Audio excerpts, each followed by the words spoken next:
This isn't a Cold War thriller, it's happening right now. In 2010, the FBI exposed a Russian spy ring operating in the United States.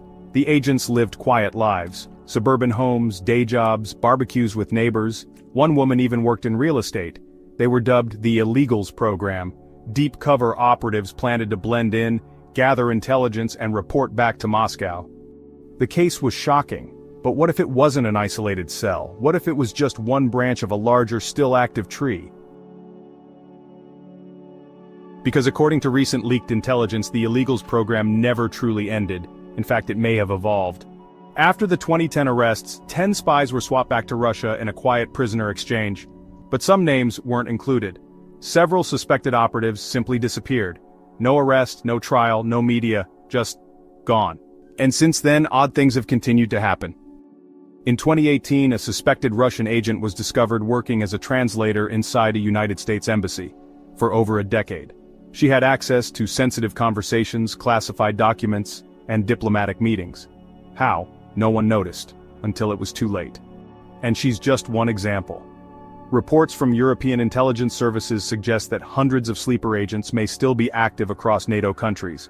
Some are embedded in tech firms, others in academia, a few, allegedly, inside energy and infrastructure sectors. Their job? Not to pull triggers, but to gather data, influence narratives, and, stay invisible. They don't need James Bond gadgets.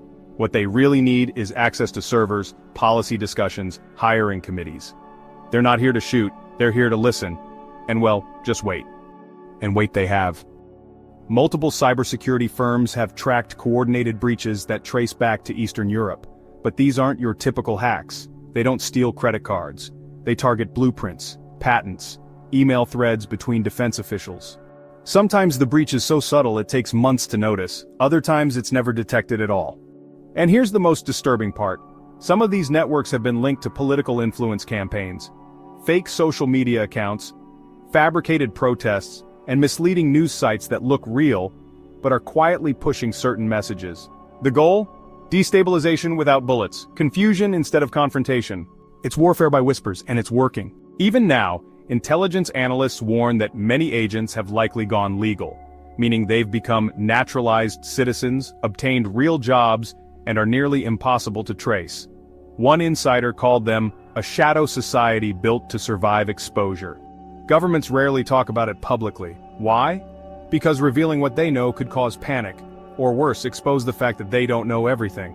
And this isn't paranoia.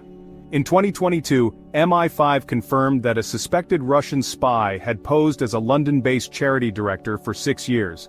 She attended diplomatic receptions, met with politicians, and sent encrypted messages from hotel Wi-Fi. She was never arrested, she simply vanished. Some believe Russia's strategy isn't to launch another Cold War, but to make the West feel like it never ended. Because if you're always looking over your shoulder, you're easier to control. So next time someone laughs off spy stories as old Cold War stuff, remember this. The most effective spies don't wear trench coats or carry briefcases.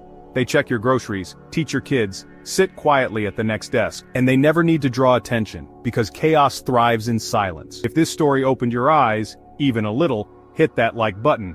It helps this kind of content reach more curious minds. Subscribe if you want more real investigations into the espionage hiding in plain sight. And drop a comment below. Do you think sleeper agents still exist? Or are they just Cold War ghosts? Be honest. But remember, someone might be reading.